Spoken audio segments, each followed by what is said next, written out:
Vrax had fallen. It had fallen for the first time since its settlement millennia before, and not at the hands of some invading enemy, no, but from within, from a mad, power-hungry cardinal and his flock of zealots and fanatics. Zaphan had deposed the Millennium and enshrined himself in a theocracy in miniature, deposing the Administratum in place of his own bespoke ecclesiarchy regime, answerable to him alone, or, ostensibly, the God Emperor of mankind. It was an affront to the structure of the Imperium, and insult to the divine, orderly balance enshrined within the Emperor's regime. It was also a massive security risk to all military operations in not just the sector, but the segmentum.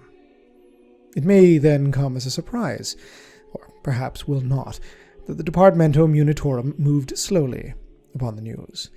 The grinding cogs of imperial bureaucracy move at tectonic pace at the best of times. The initial distressed call sent from the Fortress World's astropathic choir took time to filter to Segmentum Unitorum officials, and even once it had, its severity demanded it be brought to the attention of the lords of the Administratum themselves, upon Holy Terra itself, where, even upon its reception, it was sorted into the morass of competing interests and priority decisions that the management of a galaxy-spanning empire demands. Months of inactivity followed, with the Millennium anxiously awaiting a ruling from the throne world. Eventually the cogs aligned, and some logis prelate within the palace got word of the situation, and the true scope of the fall of Vrax was finally comprehended by those with the power to do something about it. Beyond the issue it created between Administratum and Ecclesiarchy, bedfellows and enemies simultaneously, the strategic position Vrax occupied within the supply chain of the Departmentum Unitorum was so crucial that its removal threatened Imperial forces galaxy-wide. Such a linchpin of logistics kept the Astra Militarum, the Imperial Navy, even the Adeptus Astartes in fighting standing. And who could say what disaster may befall what critical campaign in what far-flung star system, should these forces suddenly find themselves without arms, armaments, or ammunition? The Millennium was as vital a part of the God Emperor's wars as any soldier, and with one of their fortress worlds lost, that position was now placed in dire straits. Readings of the Emperor's tarot were doom-laden in the extreme, and many within the Administratum fretted over the potential ramifications. The 8 million-strong population of Vrax and their ultimate fate never entered into their considerations. What, after all, is 8 million human lives to the Imperium but a line in a ledger? Especially considering the loss of their world could precipitate something as terrible as a Black Crusade. The High Master of the Millennium produced a ruling. Vrax must be retaken. The question was how. Know then that this is a further record of the calamitous siege of Vrax. Once again, the cogs of the Imperium began to turn. Precedent was cited, petitions brought forth, and orders were drawn up upon formal vellum. Terra issued a proclamation to the High Command of the Astra Militarum of Segmentum Obscurus, upon the world of Cadia itself, to retake the fortress world of Vrax by whatever means necessary. The wording was debated by the High Castellan of Cadia and the Lord Commander of Obscura briefly, but it was clear. Retake, not destroy, and with this came the dread realization of the scope of the task at hand. Vrax was a bastion with few equals. It simply had never fallen. It was considered, nay, designed, to be impervious to external assault. Now, how to breach the impossible walls of such a place, and if you do so, what will be the cost? Senior Segmentum Obscurus and Scarus Sector commanders were drafted into the initial planning and consultation, for this was a task only achievable by the finest minds the Astra Militarum could muster. Many dissented, claiming from the get-go that the idea of even attempting such a reclamation was idiotic beyond all reason. They claimed the sheer cost in manpower and material alone would render any gains of the recapture null and void, and may even escalate to the point that such a campaign, regardless of outcome, would amount to nothing but a net loss for the Imperium. Vrax was lost, they said. Better to simply acknowledge it. Rebuild the supplies lost upon another world, increase production quotas and work orders segmentum-wide to compensate, and summarily execute those under whose stewardship this disaster had occurred. In short, the Millennium should simply move on, and accept their shame for what it is. These voices, though loud and certainly numerous, held little sway over the senior commanders who, by dint of position, were forced to consider the broader picture. Beyond the simple military exigencies, there were a myriad of political concerns currently in play. The Administratum blamed the Ecclesiarchy for failing to rein in a wayward priest. The Ecclesiarchy blamed the Millennium for lax security concerns. Several offices blamed the Officio Assassinorum for the abject failure of their agent to end the situation before it had gotten out of hand, and now all were placing pressure on the Guard to act quickly. The order itself had been delivered with the seal of the prefect to the master of the Administratum's own office. No matter how poor one's opinion of an order was, there was little one could say when the offices of the High Lords of Terra were taking note of a situation and seeking to direct its course. Not unless, that is, one wished to raise such protests upon an excruciation rack in the cells of some Ordo Hereticus dungeon. For, yes, the ever-watchful eyes of the Inquisition were upon the Vrax situation, and had been for some time. The Hereticus was wary of just how far Zaphan's tendrils had burrowed, and the commanders of the Militarum were fully aware that any obvious lack of piety and diligence in pursuing the Cardinal's downfall on their part would be viewed with quite lethal suspicion. No, they ultimately reasoned. The planet would have to be recaptured, or at the very least, there would be a war for the fate of Vrax. Diligence must be done.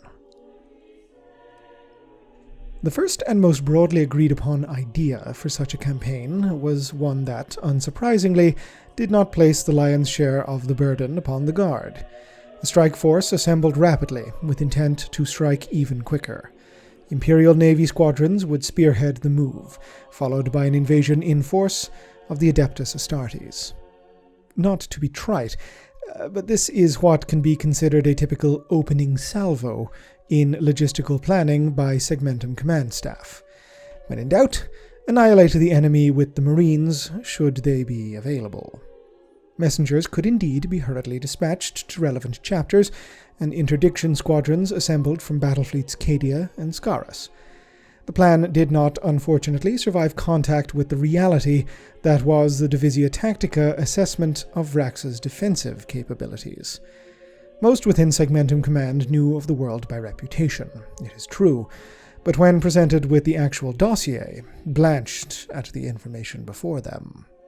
Since the first construction of the Citadel planet-side, the Departamento Millennium had been incredibly diligent in maintaining and upgrading their prized holdfast's defenses to ensure that it was fully in line with the most efficient and capable of the Imperium's fortification arsenal. Knowing that, relatively isolated from major patrol picket lines, the planet was vulnerable to orbital assault, the defenses were aligned to prevent just such an attack from ever even being feasible. Over 100 operational surface-to-orbit defense batteries ringed the Citadel itself, enough to give an entire fleet of cruisers pause, all of which were protected by multiple overlapping and redundant void shields. To give even greater protection, the majority of these batteries were housed deep within the planet's hardened crust, offering them even greater protection than the adamantine cladding of a battleship. As one guard officer wryly observed during planning, no one could expect the Navy to fight a planet. Any orbital landing over the fortress itself could be rendered impossible, owing to the sheer level of fire coming up from the planet's surface. Never mind the fact that, should any landing craft even make it through the defense laser batteries, they would then have to contend with an entirely unmolested surface-to-air missile emplacements and other anti-aircraft defenses. No ship would be able to launch its full complement of landing troops, nor would these landing troops even be able to make it to the fortress in numbers that would lead to a successful capture. Just as no chapter master of the Astartes would ever countenance risking their marines for such a move. Segmentum Command quietly and dejectedly shelved the initial plan as utterly unfeasible. Faced with an initially impossible frontal assault, the Logis proposed a different solution, on the other end of the spectrum. A blockade of the planet entirely, submitting it to a total shipment and communication blackout, and then a sustained distant siege for approximately 100 to 200 years, with pressure on the current holders of the planet maintained by raids against them. Such raids would primarily focus on specific areas of the fortress and its defenses, aiming over the decades to wear them down by targeting specific batteries until the fortress had been depleted to such a point that the prior mooted frontal assault would be rendered a benefit for the cost. While meeting with initial interest, Tactica revisions to this plan rendered the possible timeline as stretching as far as 500 to 600 years in the future.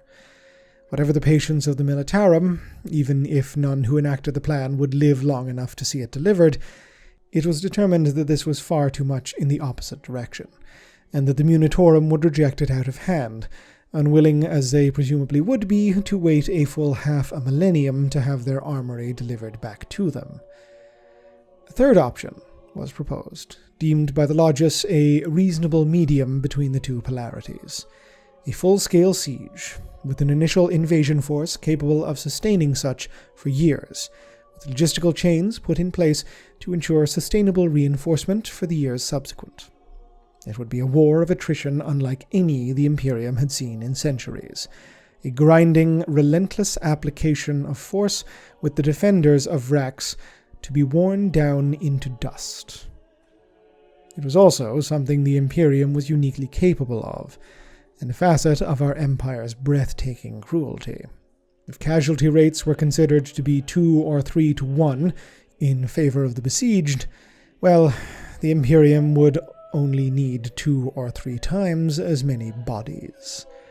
The Divisia Logis bent their mental acuity to calculating the necessities of such a meat grinder, factoring in everything from warp travel time disparities to available manpower to the last reported ammunition stockpile quantities, both on Vrax and at their own disposal, as well as, finally, the possibility of sudden military demands elsewhere in the galaxy.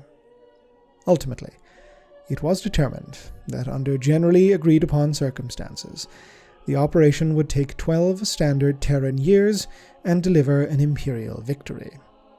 Considered by Obscurus Command to be the most acceptable proposal, it was promptly ratified and forwarded to Terra for approval, where it was rapidly granted by the now eager Departmentum Unitorum. Command moved as quickly as it was able. The 88th Imperial Guard Siege Army was thus formally founded. But just who would form the bulk of this army? Well, the world of Krieg, that blasted radiation-soaked hellscape of a world, was not always so. Once, it was quite the opposite of its present condition. A once-rumored paradise planet of prosperous plenty. In reality, it was a successful trading hub. Its hives held a population of billions, its manufacturing capabilities having not fully ravaged its biosphere. The ruling council of autocrats had built a model imperial world, and for a time it was good. However, as with apparently all things in the Imperium, vice, corruption, and suspicion crept their tendrils into the aristocracy, the wealth of their coffers becoming a source of pride and greed and a font for all sorts of paranoid delusions. Becoming increasingly more insular and isolated, the autocrats and their dynasties set to ensuring the protection of their vast riches and legacies, hosting lavish balls to flaunt their decadent lives, even as they spent billions of thrones upon fortified mansions and private armies. As their citizens labored contentedly enough, the autocrats began to resent, in a tale seemingly as old as the Imperium itself, the heavy hand of the administratum's tithe. Why should their hard-earned wealth flow to some far-off government, even if that rule be of Terra itself? Why should the work of their hands, not of their workers, or their totally inherited wealth, of course, be offered up to faceless bureaucrats? Such spiraling resentment and myopic ideology came to a head in 433 M40, when the high autocrat of the council, the de facto imperial governor, declared Krieg independent of the Imperium, renouncing its obligations to the Great Tithe, spurning Terra's due, and even more incendiarily, denouncing the divinity of the Emperor, claiming it was a method of control for the common herds of humanity.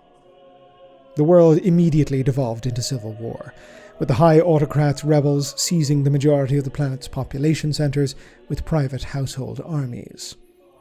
Only Hive Ferrograd remained in loyalist imperial hands, a coalition of citizen groups under the banner of what Astra Militarum regiments had been planetside at the outbreak of the secession crisis. Colonel Jurten of the 83rd Krieg, suddenly finding himself the ranking officer of a campaign he had no opportunity to prepare for, secured the Hive and broadcast rallying cries to all loyalists that remained upon the surface of the now rebellious world. Distress calls off-world had been answered surprisingly promptly by Jurten's sector command superiors, but the news they had brought was not good. Krieg's orbital defenses, as befitted a hive world of its size, were formidable to begin with, but had been developed upon furiously by the Council of Autocrats prior to the rebellion. Nothing short of a full invasion fleet would have breached them, rendering the question of loyalist reinforcements moot. Jurten was on his own, ordered to hold until, or if, such a fleet would be seconded from the Navy and an invasion force drawn up, which, given Militarum commitments in and out of the sector, may be a while. Fortify, bleed, and deny the heretics. This was all the Krieg colonel could do. It was, in historical retrospect, the latter word that Jurten seemed to take to heart. Petitioning the world's Adeptus Mechanicus Fane for their aid, the colonel requested the unsealing of their vaults deep within the foundations of Hive Ferrograd, and the preparation of ancient weapons for unleashing, even as the hive above became utterly surrounded. If the Emperor was unable to have Krieg, as Jurten has been apocryphally quoted as saying, no one would. Upon the feast of the Emperor's Ascension, as the siege of Ferrograd escalated in bloody intensity, Jurten unleashed what he would come to refer to as the Purging. Hundreds of ballistic missiles arced from ancient subterranean silos, blasting skyward, each containing an atomic warhead. The autocrats, realizing too late the full scope of the apocalypse the colonel had just unleashed, could only watch in horror as nuclear blooms lit up the world, blanketing the atmosphere from stratosphere to tropopause with radioactive fallout, and showering an entire world in poisonous matter. More missiles struck key centers of autocrat power, killing millions as firestorms cascaded throughout packed hives. Whilst these attacks were certainly effective, it was the atmospheric strikes that proved the most catastrophically lethal. The biosphere of the planet was destroyed almost instantly, every part of its remaining ecosystems poisoned in their totality. The sheer amount of dust choking the sky blotted out the sun, causing a nuclear winter that would stretch for decades. The attack would ultimately kill billions, due to the radiation poisoning, starvation, or a myriad of other disease cascades that began to ravage the famine-struck heretic population and armies. The Autocrat Council had no time to prepare for such a move, while the Loyalists had used every minute they had, equipping their soldiers with hostile environment gear and chems to ward off the worst ravages of the rad storms that were now brewing in Krieg's toxic atmosphere. The world had become a man-made charnel house, a wasteland where nothing that was not poisonous existed. And yet, the Civil War ground on, even with billions of human lives lost to the ashes that now choked the skies. The men of the Krieg regiments and the impressed civilians raised now to military service brought their war across the ruined wastes of a world the Imperium itself had deemed unsalvageable. There would be no recompense, no relief. There was only the war. Jurten died, and yet his successors fought on. Society broke down as the conflict became generational. Born in sealed bunkers and scavenged tunnels, the children of Krieg became the conflict that their forefathers had begun. And they were expected to continue. There was only the war, only the enemy. No other concerns or reason for existing persisted. Krieg was ultimately returned to the Imperium in 949 M40. For 500 years, the successors of the atomic legacy of Colonel Jurten had fought to deliver their poisoned, destroyed world back to the Imperium that had written them off. They had achieved this through nothing short of total dehumanization. Those born after the purging were not human, not in the sense that we would understand it. They had no reason to live other than to be a body in a conflict they had no knowledge of.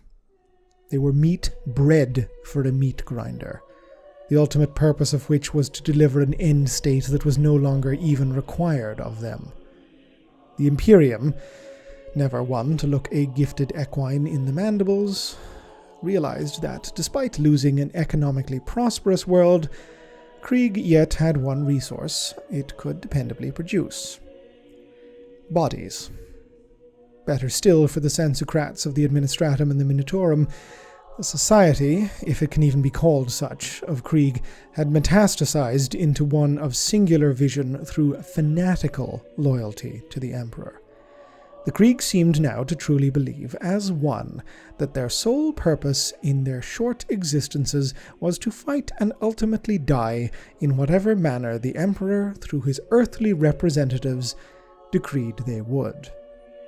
They willingly and eagerly offered themselves as the one resource the Imperium prizes above all else: human lives. And the Imperium was quick to move upon this new boon.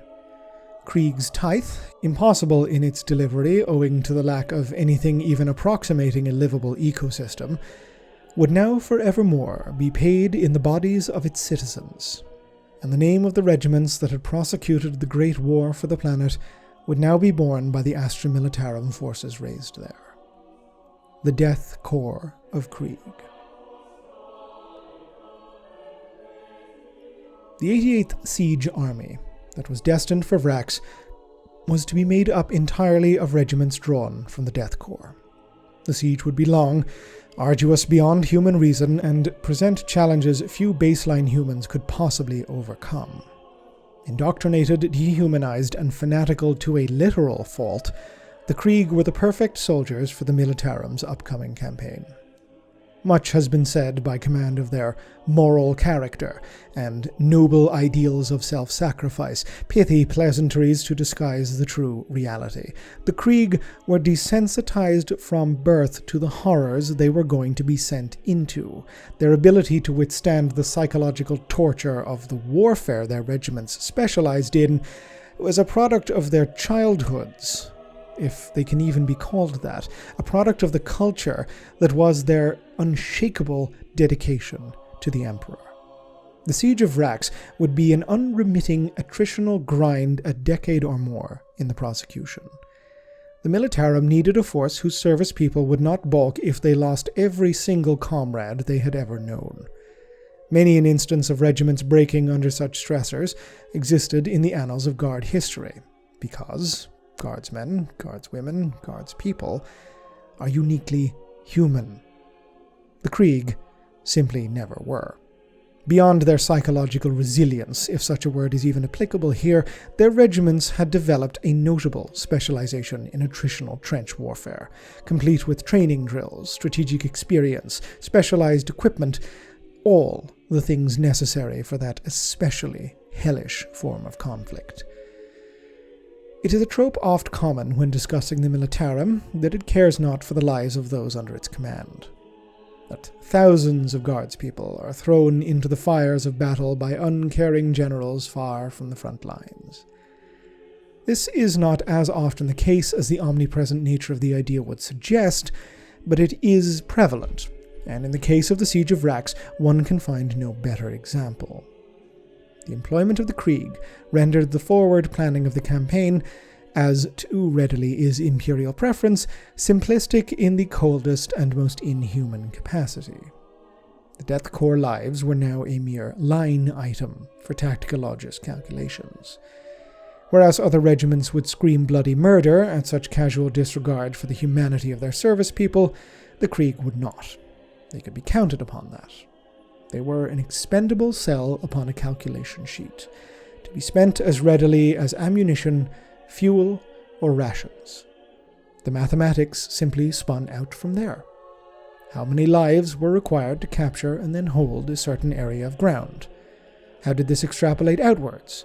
To shells, lasgun power cells, personnel carriers, billets, starch rations, caffeine allotments, or entrenching tools.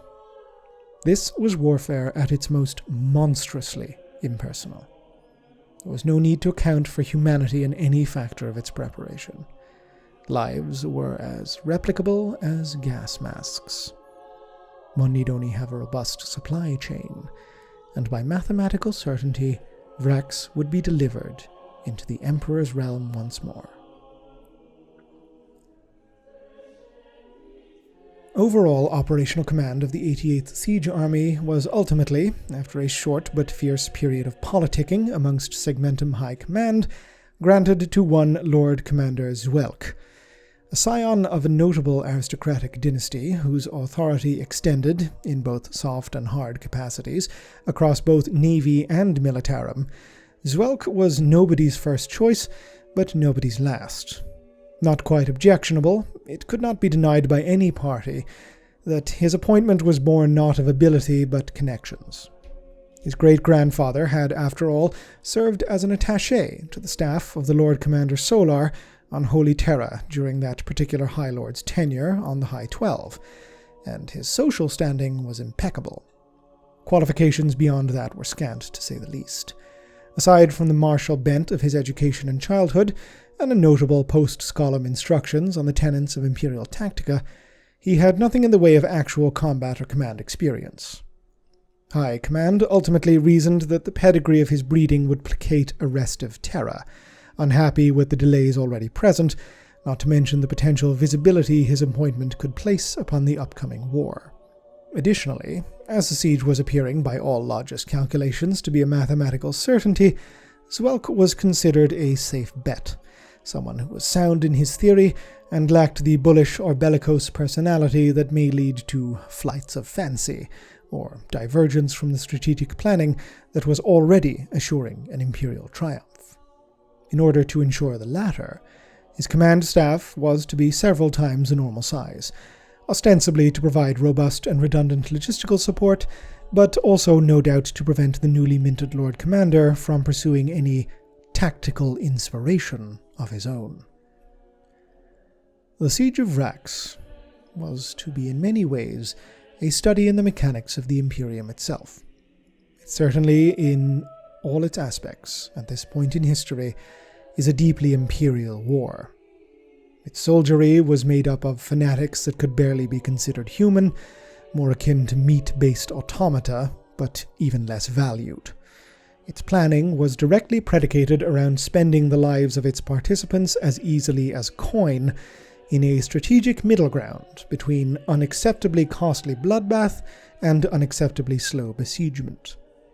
It was to be led by a stuffed shirt of a commander, in place only because of political connections rather than actual ability, with the real work of the battles being undertaken by field commanders leading squads of entirely expendable troopers, supported by the most vigorous logistical mathematics the Imperium could muster.